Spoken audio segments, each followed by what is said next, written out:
یزید نے اب کیا کیا، کیونکہ بڑا چلاک آدمی تھا، بڑا شاطر تھا، بڑا تیز تھا، اس نے ولید کو خط لکھا، کہنے لگا کہ فوری طور پہ عبداللہ ابن عباس کو بلاؤ اور اسے کہو میری بیعت کریں۔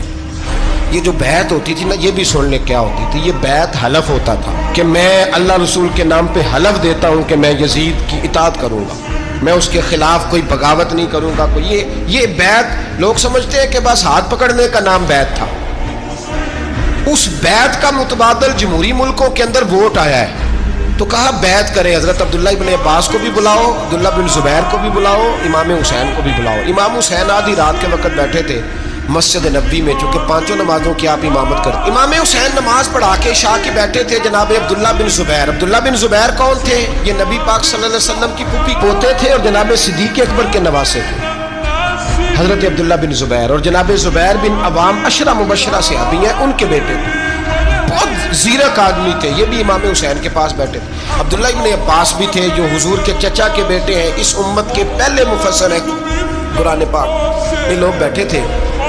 تو ولید نے ایک بندہ بھیجا، اس نے آ کے کہا جناب آپ کو گورنر صاحب نے بلایا ہے۔ تو عبداللہ بن زبیر کہنے لگے حسین اس وقت بلانے کی بات سمجھ میں نہیں آئی۔ تو امام حسین بڑے بصیرت والے تھے، اللہ نے بصیرت دی تھی، کہنے لگے عبداللہ آپ کو سمجھ نہیں آئی، مجھے سمجھ آ گئی ہے، امیر معاویہ وصال کر گئے، اور یہ ہمیں جو بلایا گیا ہے نا، یہ یزید کی بیعت کے لیے بلایا گیا ہے۔ تو کہا پھر آپ آدھی رات کو نہ جائیں، آپ کے لیے خطرہ ہوگا۔ تو امام حسین فرمانے لگے خطرہ حسین کو نہیں ہوتا، نہیں کہا پھر بھی آپ مہربانی کریں ذرا احتیاط سے جائیں۔ تو جناب عبداللہ ابن زبیر نے، عبداللہ ابن عباس نے 14 بندے نیزے دے کے، تلواریں دے کے امام حسین کے ساتھ بھیجے، اور کہا کہ امام حسین اگر اس نے کوئی غلط ملت بات کی نا، زبردستی بیعت کرنے کا کہا، تو آپ بس کوئی ایک بات اونچی آواز میں کر دینا، یہ سپاہی پیچھے آ جائیں گے۔ امام حسین ان 14 بندوں کو لے کے گورنر ہاؤس پہنچ گئے۔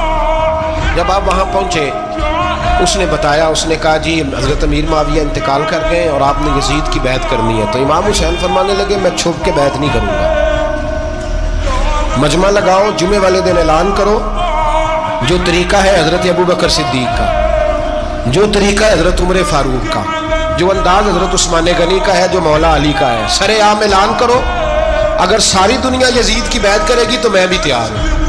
تم مجھ سے بیعت لے کے پھر لوگوں کو بتانا چاہتے ہو کہ حسین بیعت ہو کر رہے ہیں، تو تم کیوں نہیں کر رہے؟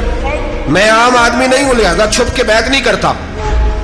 جب یہ بات کی نا، تو ولید بڑا نرم دل تھا اور امام حسین کی شان کو جانتا تھا، وہ جانتا تھا یہ نبی پاک کا خاندان ہے۔ اس نے کہا جی مجھے تو حکم تھا، باقی آپ حضور کے نواسے ہیں، میں کر کچھ۔ وہاں ایک بڑا بدبخت شخص بیٹھا تھا، عبد الملک بن مروان، وہ ولید سے کہنے لگا کہ اگر حسین آج تمہارے ہاتھ سے نکل گئے تو تمہارے لیے بہت بڑا مسئلہ کھڑا ہو جائے، انہیں جانے نہ دینا، یا بیعت کراؤ یا ان سے کہو جنگ کے لیے تیار ہو۔ تو امام حسین رضی اللہ تعالیٰ عنہ کے کانوں میں آواز گئی تو فرمانے لگے ابن مرجانہ، اگر تیرے اندر جرت ہے تو آ سامنے حسین کے، اس کے کانوں میں باتیں نہ کر، کانا پھوسی نہ کر، باہر آ میدان میں، شرارت نہ کر، باہر آ، میں تمہیں ابھی بتاتا ہوں کہ حسین سے مقابلہ کرنے کا انجام کیا ہے۔ یہ کہہ کہ امام حسین باہر نکلے، اپنے بھائی محمد بن انفیہ کو بلایا، عبداللہ بن زبیر، عبداللہ ابن عباس، ڈھیر سارے لوگ اکٹھے ہو گئے، فرمایا یہ معاملہ ہے، اب کیا کرنا ہے؟ تو وہ کہنے لگے حضور وقت ابھی مناسب نہیں ہے، آپ اس طرح کریں یہاں رکیں، ہم مکے سے، عراق سے، کوفے سے لوگوں کو بلاتے ہیں، یہاں ایک بڑی مجلس مشاورت قائم کرتے ہیں۔ امام حسین فرمانے لگے اگر تم مشاورت قائم کرو گے تو ولید اور عبد الملک بن مروان وہ تو جنگ کرنے کو تیار ہیں، اور نبی پاک نے فرمایا ایک مینڈا ہوگا جس کی وجہ سے مدینے کی گلیوں میں لہو بہے گا۔ فرمانے لگے میں وہ بکرا، وہ مینڈا نہیں بننا چاہتا۔ کہا پھر آپ کیا کریں گے؟ تو امام حسین رو پڑے، فرمانے لگے میں مدینہ چھوڑ جاؤں گا، لیکن مدینے کی حرمت پامال نہیں ہونے دوں گا۔